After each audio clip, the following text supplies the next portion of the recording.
The seven deadly sins. Unfortunately, most of us have the incorrect definition or a misunderstanding of the word sin or what it means to sin. Now, most of us think in terms of physically, of the physical realm, of what it means in terms of actions to sin. Now, what I need you to realize is that between you and your desired outcome, your desired reality, and reality creation or manifestation, is that it is a realm of the invisible things that we are not aware of, and we are simply taking these unconscious sins through our thoughts, through our emotions, through our perceptions, and we are simply taking that and making it from unconscious to conscious, because all we can simply do is to be aware, right? We all are going to sin inevitably, but in order to minimize the sins and in order to supercharge the time between us right now and your desired reality, we must become aware of the unconscious and make it conscious. That is all that manifestation or reality creation is. So with each of these seven deadly sins, I'm going to give you the correct understanding, and I'm going to make it simply, brutally simple and easy for you to make those mindset shifts, for you to make those perception changes in order to finally be able to materialize whatever it is that you are seeking and remove the invisible barriers of sinning, of not being the person that you want to be already. So before I get into any of the seven deadly sins themselves, we must understand a few simple definitions, like I said, that are misunderstood typically. So when I'm referring to the ego, I am not speaking to being arrogant, being overconfident, being cocky, like it is traditionally thought of. What I'm really speaking about with the ego is the part of you that is physically confined to this third dimensional realm, your flesh, your body, your five senses, okay? And this is also typically referred to as hell. Most people are living in hell on earth without even knowing it, because heaven and hell are simply states of consciousness. They're simply states of awareness. And to be in a hellish state is to take in only the five senses, the immediate present, what you can see, what you can touch, what you can feel in this physical world as the one and absolute only truth. They neglect the mental realm, the spiritual realm, which shuts down levels for higher thinking and for higher consciousness. So what you must realize is that you are not your body. You are the spirit that animates this avatar, okay? Your name, your birth certificate, your job, your occupation, your reputation, all of those things are simply your ego, your physical characteristics, okay? But the deeper part of you that is infinite is your connection to God, your spirit, and the mental realm as well, which people don't even think about or are aware of. And so for sin, all that sin is not simply a physical action in and of itself, but rather all sin means is it comes from the Greek word, might have been Greek or Jewish, but sin simply means to miss the mark.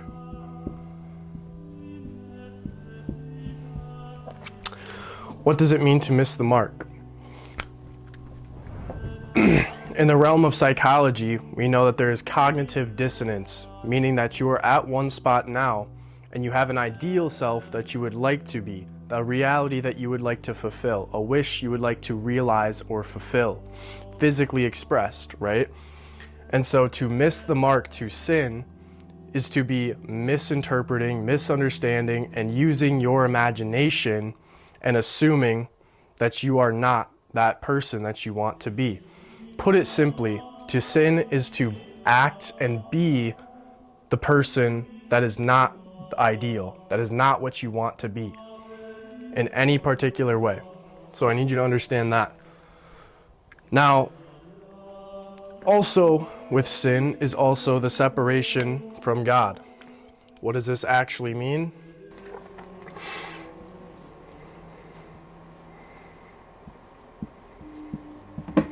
Separation from God means separation from the infinite.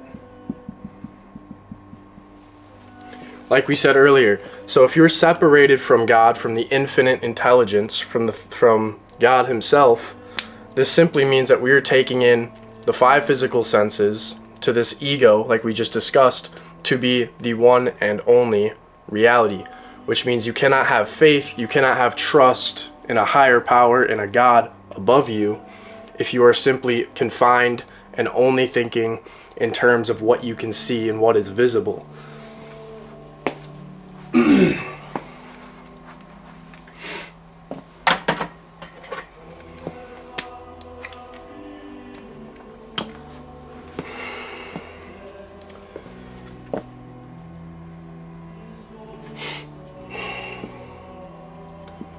What is also important to understand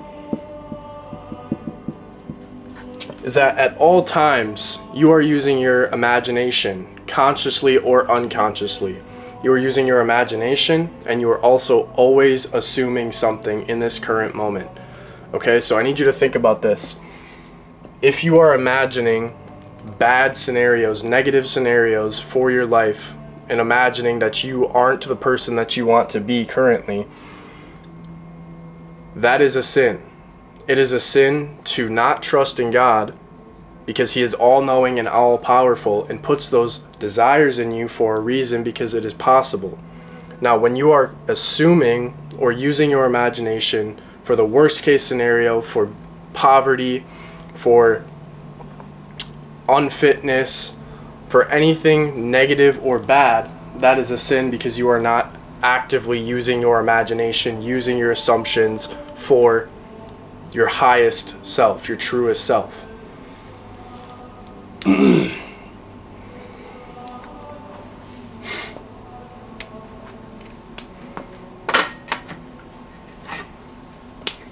Now again, we need to understand that with everything, one of the most important things is this triangle right here. Well, this marker does not work though.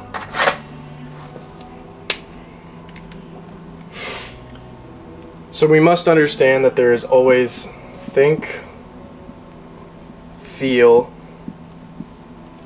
and do. Now you could say this a million different ways. The Father, the Son, the Holy Spirit. You could say that the think, the feel, and the do. And you could also say action, thought, emotion. Doesn't matter what you call it, but you need to understand that one of the most dangerous things is separated consciousness. Now, separated consciousness happens when this is out of alignment. When your thoughts, feelings, and actions are all separated. They're different. So if you think one thing, you think you want to start a business, you feel unworthy, you feel bad about your self-concept, and then you do, maybe you go make a Pop-Tart and go eat a Pop-Tart. This is separated consciousness because it is scattered. They are not aligned. They are not in alignment.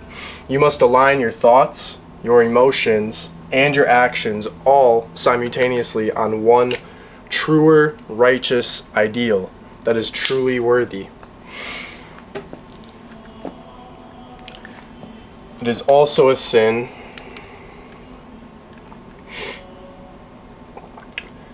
It is simply sinning to be misaligned. Now keep in mind that with each and every single one of these 7 deadly sins I am about to go over, that you must be thinking not from physically, but from a state of mental, emotional, and spiritual practices in the realm of thought, because mind is the universe and the universe is mind. Everything is mental. Now, pride is always almost the worst, or the mother. It is considered the mother or the worst of all the 7 deadly sins. Why? Because someone who is prideful is almost certainly going to have a gateway almost into all the rest of the other sins. Think about it.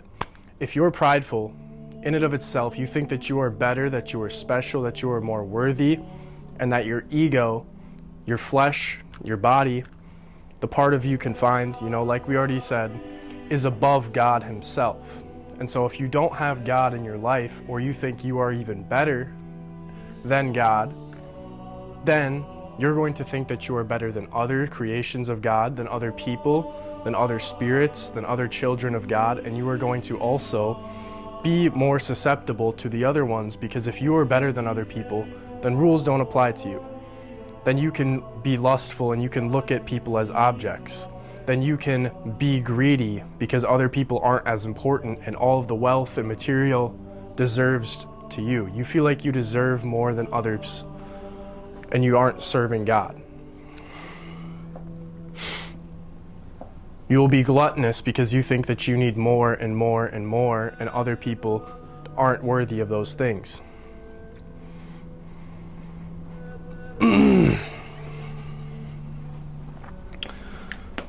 So the main thing with pride we need to understand is the statement, I am better. Pride is nothing more than spiritual arrogance and the disconnection from the infinite, like we said. It is the original sin of Lucifer, who was a narcissist and who thought that he himself was better than God. Now I like this quote, pride is the mother of all sins and the original sin of Lucifer. An instrument strung but preferring to play itself because it thinks it knows the tune better than the musician. Now you think that you do not need God, you do not need a higher power, and that you can be your own God, and that you attribute all of the nice things that happen to you, all of your success, to yourself, to your physical, to that ego. Ironically, pride stems from poor self-worth/concept. Think about it. If you already had everything internally, not externally, but internally, if you already were this worthy ideal, if you already were who you needed to be, then you wouldn't feel the innate shame or guilt to feel like you have to express yourself better than other people. You wouldn't feel like you are above everybody else. And it often stems from this because we feel so bad about our own selves that we can't help but to almost mask it and hide it and cover it by acting like we are better than other people and we are the absolute and we are God and we are narcissistic and we are the best. It is almost like an ultimate cope. You are coping so hard that you feel so bad about yourself that you say, no, I'm going to do the opposite. Actually, I am the better. I am the ultimate. I am better than everyone else and I deserve all of these other things. I deserve, again, we're going back to the ego. I need, I want, and desire. If you haven't done this already, I seriously challenge you to sit there and just meditate with your thoughts and reflect and go backwards in time and ask yourself, what are the things that you have experienced? What are the conditions and circumstances? What has happened to you that may have imprinted on your subconscious mind that you are not worthy and that you truly feel bad about yourself? And once you're able to pinpoint these things that you do not like about yourself, it'll be pretty easy to tell where you are feeling prideful and where you are physically expressing to the outside world that you are more deserving and that you are better than others in certain particular realms. Once you address the root cause, you can then go backwards and give more gratitude, give more thanks, and feel almost egoless. Envy. Now, spiritually speaking, when we talk about envy, what we are really talking about, you must think jealousy. However, envy goes a lot deeper than just jealousy. Envy, when you are envious or you are jealous of other characteristics of people or other physical possessions of people, you are telling yourself that you do not have that thing. And the human physical definition of having is to be able to physically have it. And so if you see people nowadays on social media with the cars, with the watches, with the business that you want, with the girl that you want, with any of these things that you want, or they're maybe more charismatic, or they can attract wealth easier, Whenever you have envy for these things, one, you are condemning it for yourself. Two, you are again falling into the illusion of the ego because you think that there is scarcity, that there is lack, and there is competition in this world. Now, I challenge you to simply ask yourself, what is the polarity of this? What is the opposite of envy? It's abundance, right? So if we have abundance and we realize that everything is one and there is no separation, and we realize that that guy over there, that woman over there, that child over there, we are all the same. We are all one consciousness, just being physically expressed in different ways, just vibrationally moving at different rates, different frequencies. And so whatever you wish onto others or you think onto others, you are basically thinking on yourself, because we are all one, right? So anytime you get jealous, keep in mind that you are reinforcing that there is scarcity, that there's not enough of that going around, and that you deserve to have it, going back to the pride, that that person doesn't deserve it and it should be yours. And so anytime you do this, you're basically condemning yourself from that thing. You are condemning yourself from wealth because you are imprinting on your subconscious mind that it is a bad thing and that you deserve to have it, but you don't already have it physically. But keep in mind, the human definition of having is physically having, but the universe, the God's definition of having, is to spiritually, vibrationally align to the mental and emotional equivalent of that thing, whatever it is.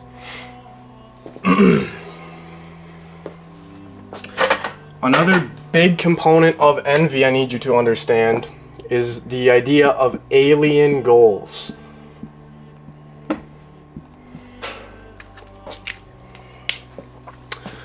So an alien goal is any goal that we see or we have that hasn't been self-conceived, that we ourselves do not truly want. Okay, an example of alien goals could be anything that is external imprint,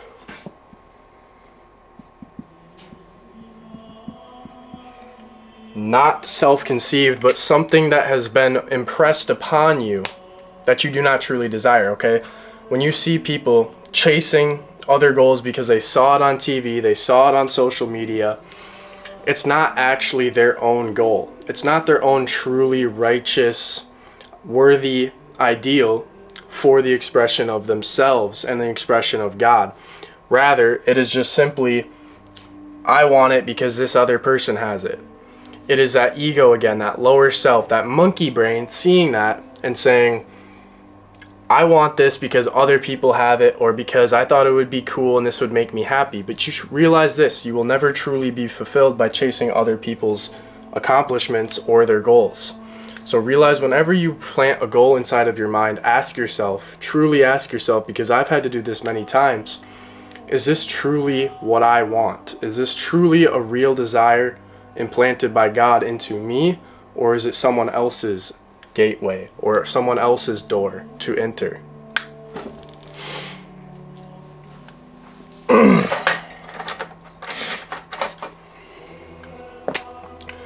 Another key concept with envy is excess importance, right?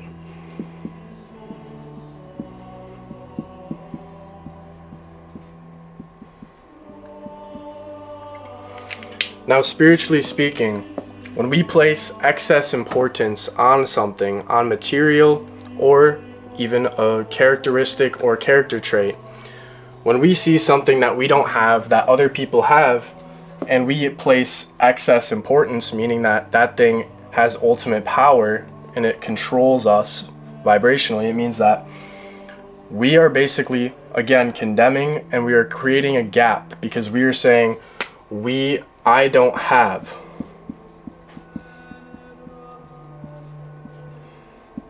Okay? I don't have this thing. Therefore, the universe or God is going to register that as a gap between you and that thing. When you see somebody that has something that you have, that they possess, that you currently do not possess, you are saying, I do not have this thing. Again, scarcity. I do not have this thing. This person does have this thing, and that is important to me.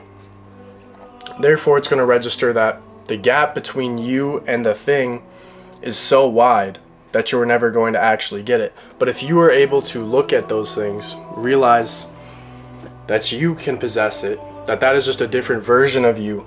Any other human being is just a different physical expression of you again.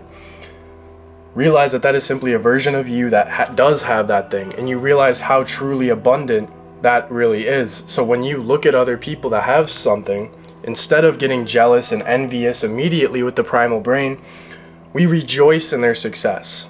We say, yes, this is abundant, and I wish them many blessings. I wish them many more blessings, because wealth is everywhere. You have a good mindset on wealth, and what you wish onto others, you do onto yourself, because it is you.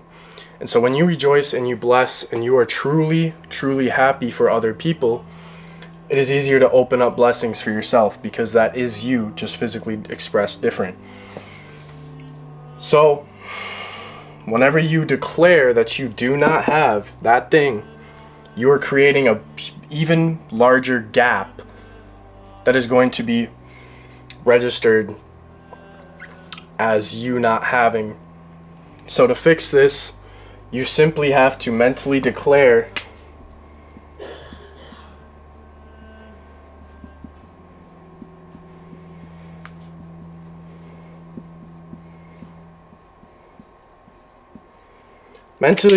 that you have it. Everything exists. Creation is finished, and every single possible multiverse or version of you already exists. You must simply tune in vibrationally, frequency, to that thing, to that particular degree of reality you wish to experience or realize, with the mental and emotional state of having, right? You may not physically have it yet, but you have it up here. You have it emotionally. The biggest thing to remember is that what you wish onto other people is what you ultimately wish onto yourself. And so if you condemn and have bad ideas with wealth or whatever it is you seek to maintain and materialize, you are watering that seed, and you are telling it that money is bad, that it is bad and people are undeserving, and that you are undeserving of that wealth too. Next up is wrath. And when we think of wrath, we think of anger, we think of killing, we think of malice, we think of hostile and angry feelings. And while these are bad feelings in them of themselves, thou shalt not murder, thou shalt not kill, most of the time, most of us don't have to worry about killing, so we think, oh, well, we're contempt, we're okay from this sin because we're not hurting people, we're not killing people. But do realize that, again, with you're thinking on terms of the physical plane. But anytime that you are mad or you give a reaction with your emotion to external circumstances, to people, that you are literally giving that thing or that person your energy in motion. That is all emotion is simply your energy in motion. He who makes you mad is ultimately your master, because if they can control your emotion, they can control your energy in motion, they can control your frequency, your state of consciousness, which will ultimately lead to them controlling your reality through your perspectives.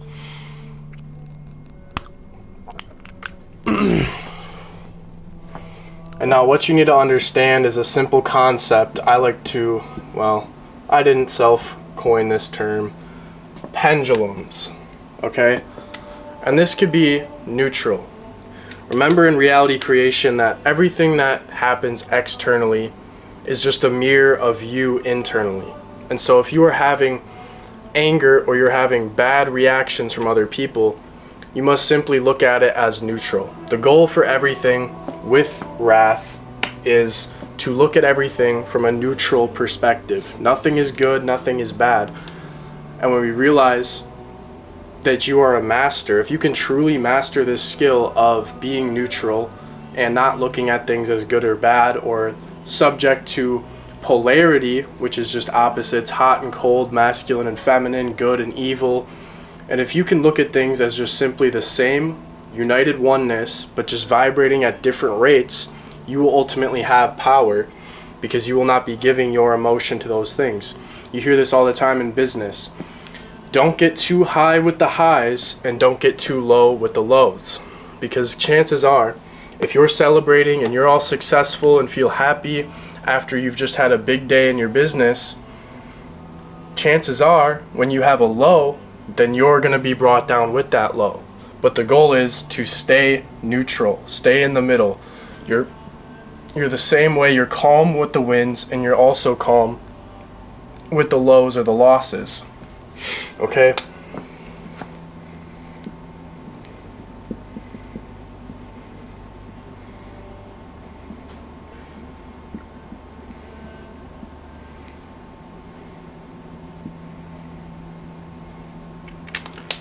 Like this.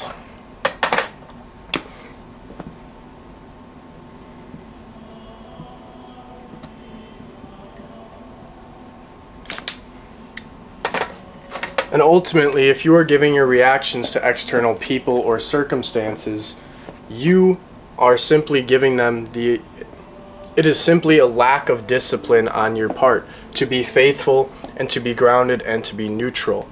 Anytime you give your reaction, you are giving that energy, you are giving that emotion. You need to harness and protect your energy at all costs. But back to pendulums. Pendulums are anything external that are getting your thought, getting your attention, your speech, basically anything that doesn't have to do with you or your reality creation. That is something external, like social media trends or some event or the news or anything external that really doesn't have to do with your particular reality creation. See, the coolest thing about reality creation is that you literally get to filter out and choose where your attention, where your thoughts, where your emotion, where your energy is literally going. And so if you're not putting it directly into yourself and benefiting yourself and mastering yourself, then you are growing and watering these useless. They're pretty much just useless. Like I said, they're neutral. I'm not even saying that pendulums are bad. They are simply neutral, and you get to filter out and choose and pick which pendulums are worth your time, and if they're going to help you. And if they're not, then you filter them out completely. You don't watch the news, you aren't watching sports, you aren't doing any of these activities or feeding into these major energy thoughts.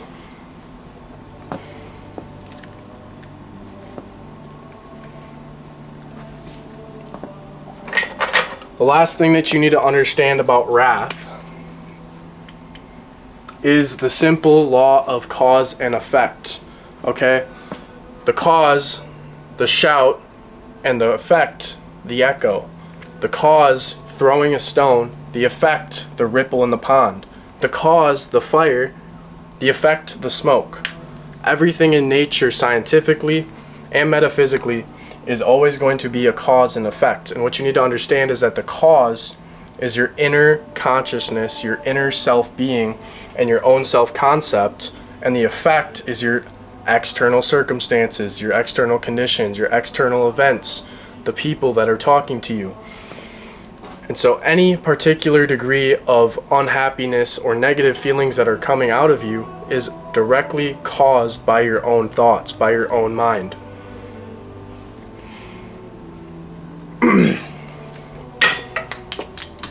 Oops. And so when you choose to get angry and to give your low vibrations of anger and wrath, ultimately, you are arguing with an effect.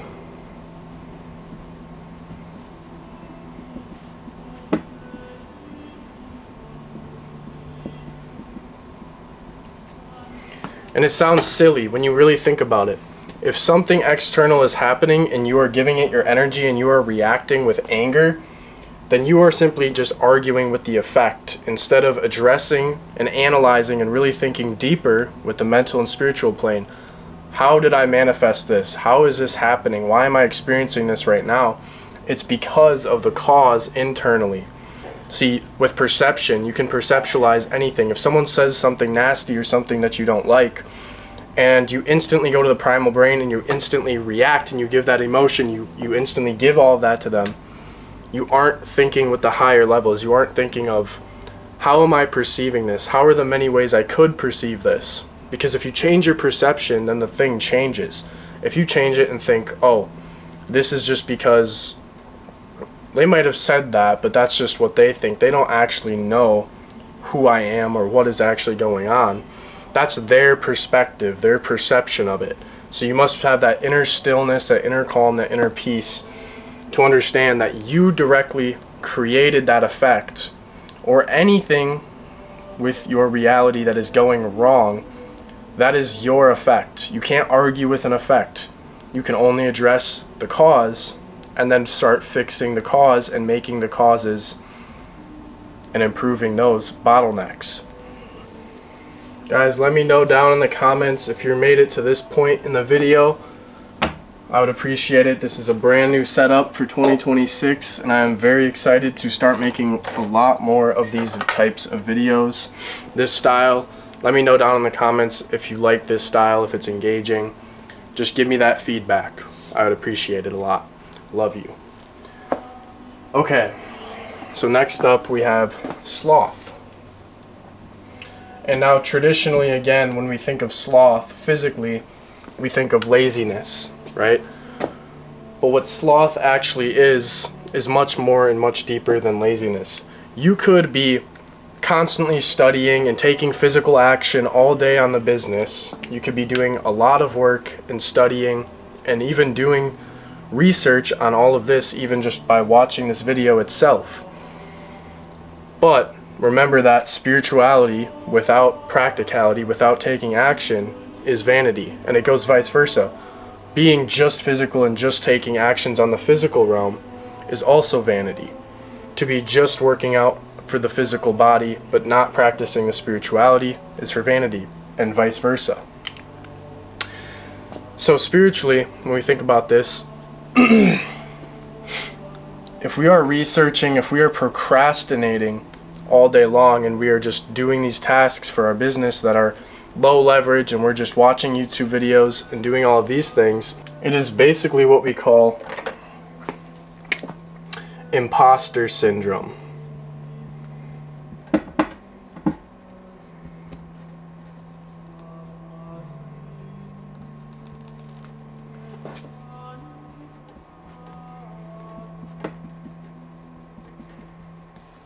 Okay? Meaning that we can take all of the time to study and to learn up on something, a particular skill, but as so long as we do not take action, it is because we doubt ourselves, because we have these feelings of our self-worth and our self-esteem not being where we want it to be. It is simply, again, failure to persist in the state. Failure, you are sinning. You are not assuming that you already are the person that you want to be. So instead of taking the action and just doing the thing, you are just looking at it as, I don't have enough skill. I'm not the person that is worthy of this ideal, so I don't have to take any action, right? And a lot of spiritual people will tell you this, that you don't need to take action, that you have to just think about it all day. And there are the mental planers, there's the spiritual planers, there's the physical planers. Like we said, we must align all three of them. And so most people are stuck on only one or two of these. And so sloth is simply saying that you are pretty much confined to only one. You switch this marker out.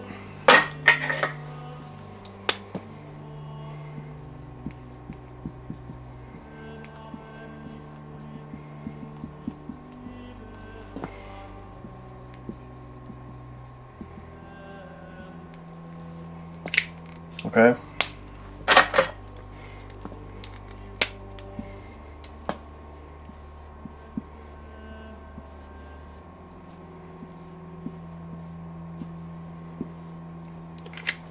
So sloth, put it simply, is to know what you need to be doing but not doing it, but not taking the action.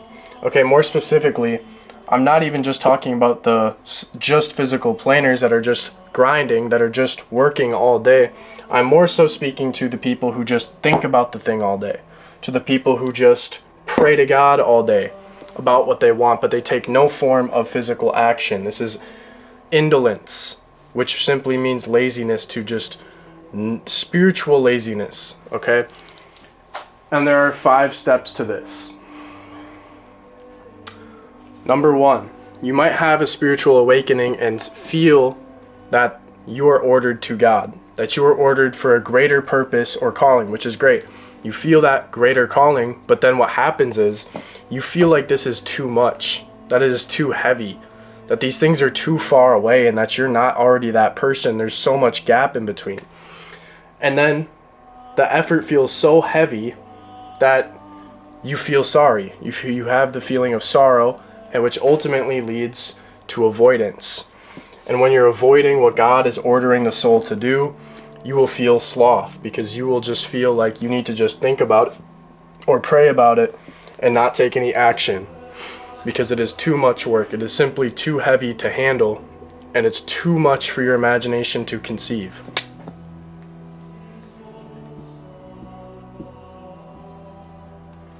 Now, how I would spiritually define greed is trying to fill the void, or placing more importance on accumulation of material things, again, on this physical realm, over the importance of God, the infinite intelligence, and the finer things in life, like a family, or like life, or nature, or any of these things. And instead, you are placing that you ultimately have scarcity again, because without abundance and with greed, you are saying that there's only so much to go around, there's only so much wealth, there's only so much whatever it is, and I must accumulate all these things. Going back to pride, I deserve this more than other people deserve this, because I'm inherently better, because I am above God, right? And so greed can come with a lot of different connotations, a lot of different meanings, a lot of different things. But how I would define greed is placing those material things of the world, the worldly desires, the worldly pleasures, food, sex, money, drugs, placing these things and deriving meaning, more importantly. Because the thing about life is that we get to choose what the meaning of life is with our emotions.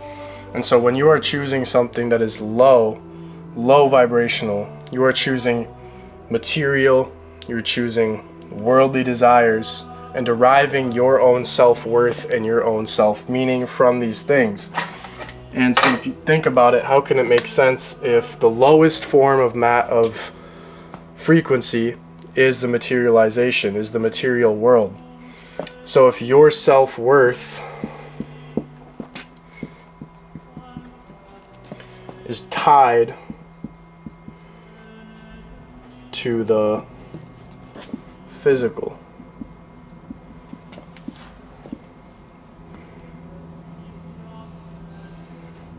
and not the spirit or the mind.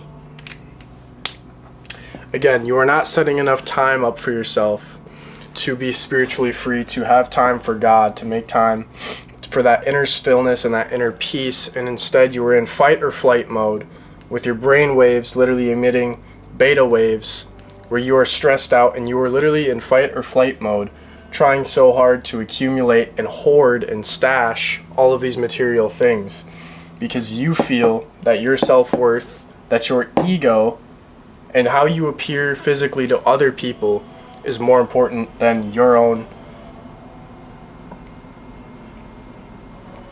connection to God. And so the easiest way to get away from greed, from feeling greedy about these material things, you could say to give, to donate, yes, to become a source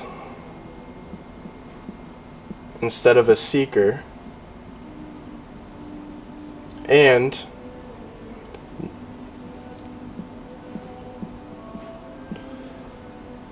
know you have all. Material possessions and accumulation of wealth can be very tempting and very shiny and attractive, but we must realize that everything is one, and that maybe not physically, but in the realm of the spirit and the mind, when you close your eyes and it's just you and God, and you are meditating and you are praying, you realize that you might not actually even want these things because you don't need them, because you already have them. Again, not physically have them, but equivalent to the mental and the emotional state of having them vibrationally inside the internal realm. When you are meditating and praying, you don't feel like you need any of these things. And ironically, the less you need something, the more you get of that thing. People who typically have the most romantic partners aren't looking for a bunch of different relationships. Those who need money the most have the least, and those who have the least need it the most. And those who have the most money don't need it. Right? So this is kind of the law of detachment. Detach yourself from the physical things, and they will accumulate if that is your worthy ideal and that is what you wish and seek to materialize. But it is important to become a source. If it is love that you want, show love. Be a loving person, and you will get that Christ mirrored back through the other person, through the people, through the circumstances. When you give love out in your daily life, you will start to see that it will be reciprocated back to you. Same thing with money. When you start donating, when you start tipping more, when you start openly, freely giving more, you will start to realize that you are very powerful, and that you start to attract more money to yourself because you are opening your heart and giving that thing. Therefore, you are more likely to get it.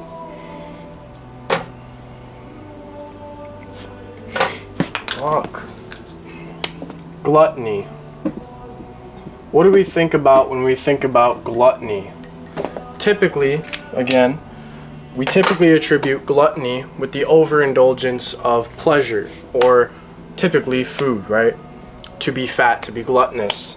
And now that is a simple analogy to help further understand and teach to people through that, but this can be extrapolated and moved on to other things, right? Gluttony in and of itself simply means to seek pleasure, overindulgence in pleasure, to the body, to the physical body, to the five senses, right? And so if we are glued to those five senses, to constantly stimulating our eyeballs and our brain with social media, with that dopamine hit, and if we're constantly filling ourselves with more food because that feels good, because we have these primal urges to eat, because that's how we had to survive, right? To have sex, we're constantly filling ourselves, we're masturbating, or we're constantly looking for sex with multiple people. If we are constantly seeking to escape to a different particular consciousness, if we are trying to escape reality itself with drugs, with alcohol, with all of these worldly desires, these worldly things, with material, with buying more stuff, with shopping, it is simply because we feel in our hearts that we are not internally satisfied. And keep this in mind. You will never ever be able to internally be satisfied with yourself by external things, right? You will never be able to fix a cause with an effect. You will never be able to materialize what you want with other physical material things. It is the lowest level of consciousness. A perfect way to describe this is gluttony is attempting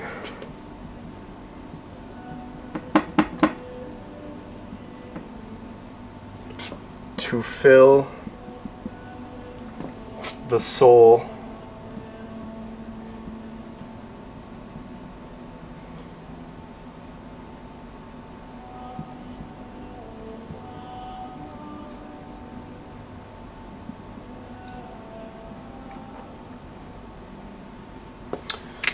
Gluttony is attempting to fill the soul through the senses.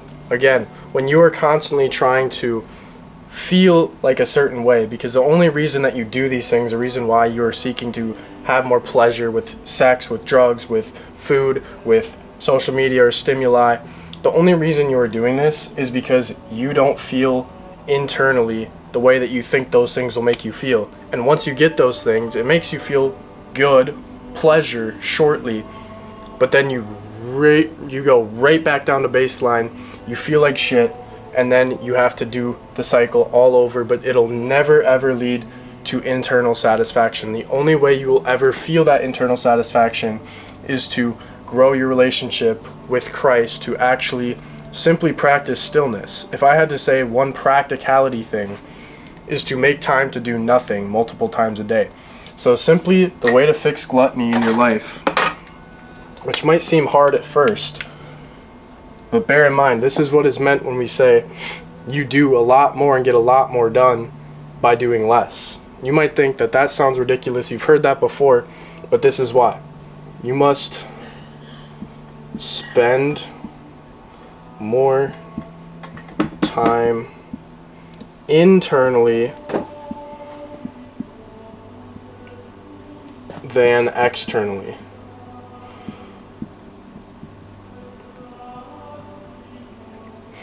And once you do this, when you make this a practice in your daily life, the less you'll actually feel the need to do these things to fill the senses constantly and to ultimately just be a monkey brain, right? And like we said earlier in the video, the ego simply wants to be satisfied. It is the primal brain, it is the monkey brain. And so the way that we can assert our dominance, our spirit over the flesh, over the ego, there's a multitude of ways, and I'll get to them. I think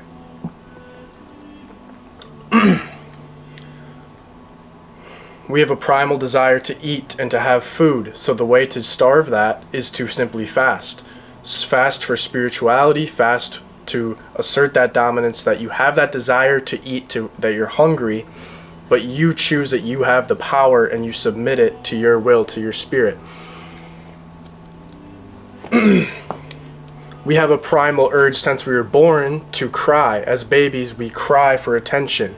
And as adults, we still do this by talking to people. Whenever we're talking and conversating with people, we always want to talk about ourselves. We want to say, as soon as someone says something, you instantly go to, oh, well, that's kind of like this because I did this and this is about me and yeah, I connect there.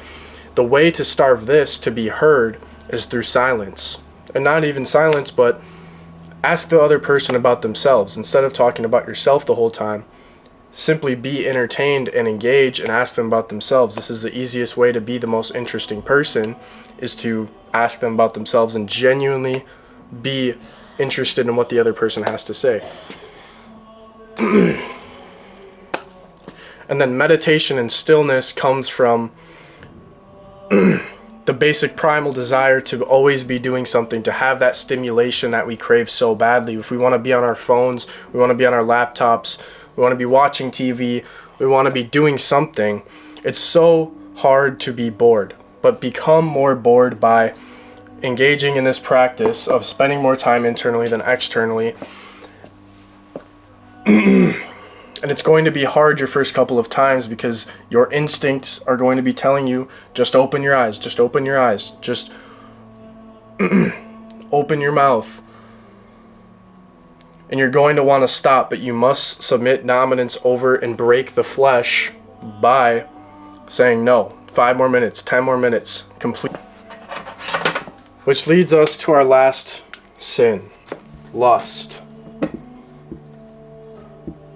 And you can quickly see and realize, if you've watched this video all the way through, that a lot of these sins, like I said, are very, very similar into the respect of the ego. That's why we covered the ego in the first slide. And they also all overlap, right? Between lust and pride has to do with the gateway drug to all these other sins. But what we need to understand about lust is that esoterically and deeper, lust is just surface level goals, right? If you see a woman and you are simply just thinking with your other head, that is a surface level goal. You're not choosing purpose and direction and an emotional connection with that woman. You are rather thinking just surface level, right? But you can apply this to anything with goals, with the alien goals. You can apply, you don't actually want the thing or the way that it makes you feel. You just think that you want it, and you're pursuing that on a surface level instead of a righteous, noble ideal.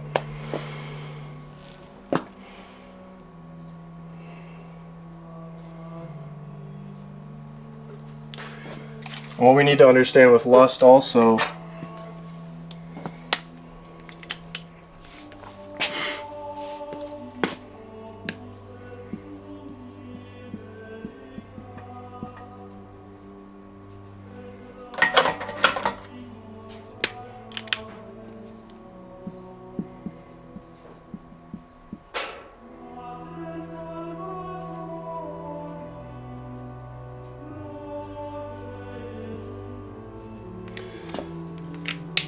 is that when the masculine and feminine dynamic, again, the polarities are out of whack or out of normal, that there is going to be no attraction in your love life. So if you feel like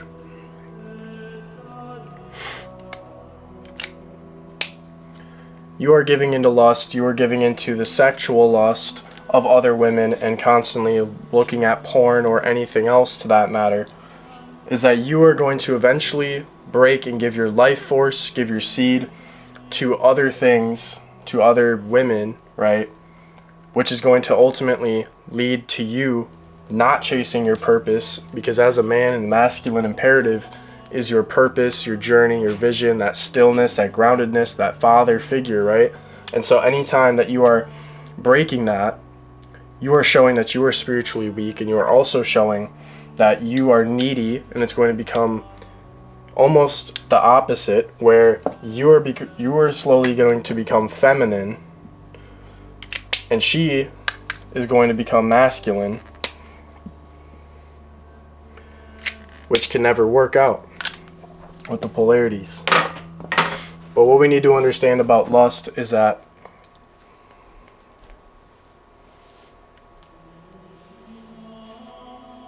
with anything you are trying to manifest or attract in your life, if you look at it as just surface level, then you are going to be doomed, and you don't have a higher purpose that is actually connected through Christ, through God, again with the alien goals, and you are ultimately going to be doomed. If you like this video, please subscribe to the channel. There are going to be many more videos like this, I promise. We're going to work on them. We'll see you later.